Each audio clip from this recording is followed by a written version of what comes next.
कल्याणरूपाय कलौ जनानां कल्याणदात्रे करुणासुधाब्दे कम्बादिदिव्यायुधसत्कराय वातालयाधीश नमो नमस्ते।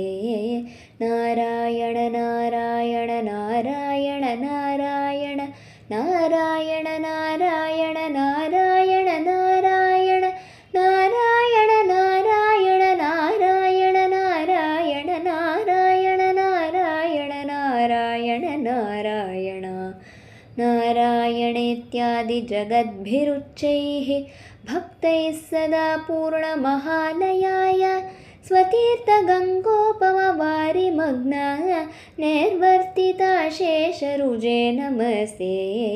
नारायण नारायण नारायण नारायण नारायण नारायण नारायण नारायण नारायण नारायण नारायण नारायण नारायण नारायण नारायण नारायण ब्राह्मे मुहूर्ते परितस्वभक्तैः सन्दृष्टसर्वोत्तमविश्वरूप स्वतैलसंसेवकरोहगर्त्रे पातालयाधीश नमो नमस्ते।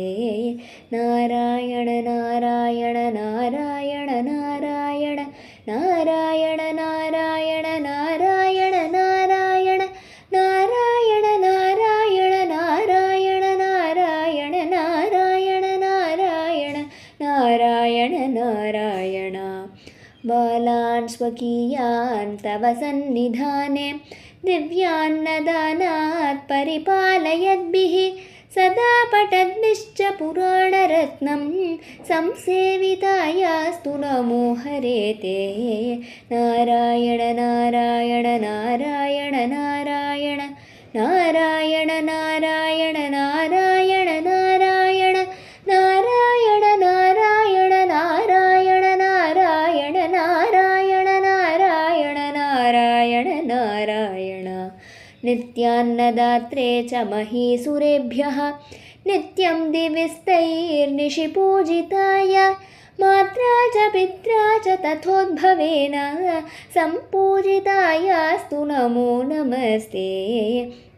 नारायण नारायण नारायण नारायण नारायण नारायण नारायण नारायण नारायण नारायण नारायण नारायण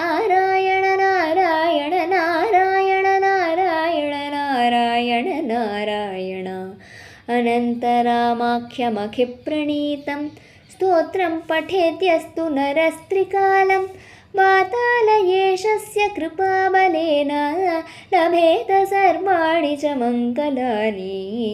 नारायण नारायण नारायण नारायण नारायण नारायण नारायण नारायण नारायण नारायण नारायण नारायण नारायण नारायण नारायण नारायण गुरुवातपुरीश पञ्चरत्नं स्तुतिरत्नं पठतां सुमङ्गलं स्यात् हृदि चापि विशेति हरिस्वयं तु रतिनाथायुततुल्यदेहकान्तिः।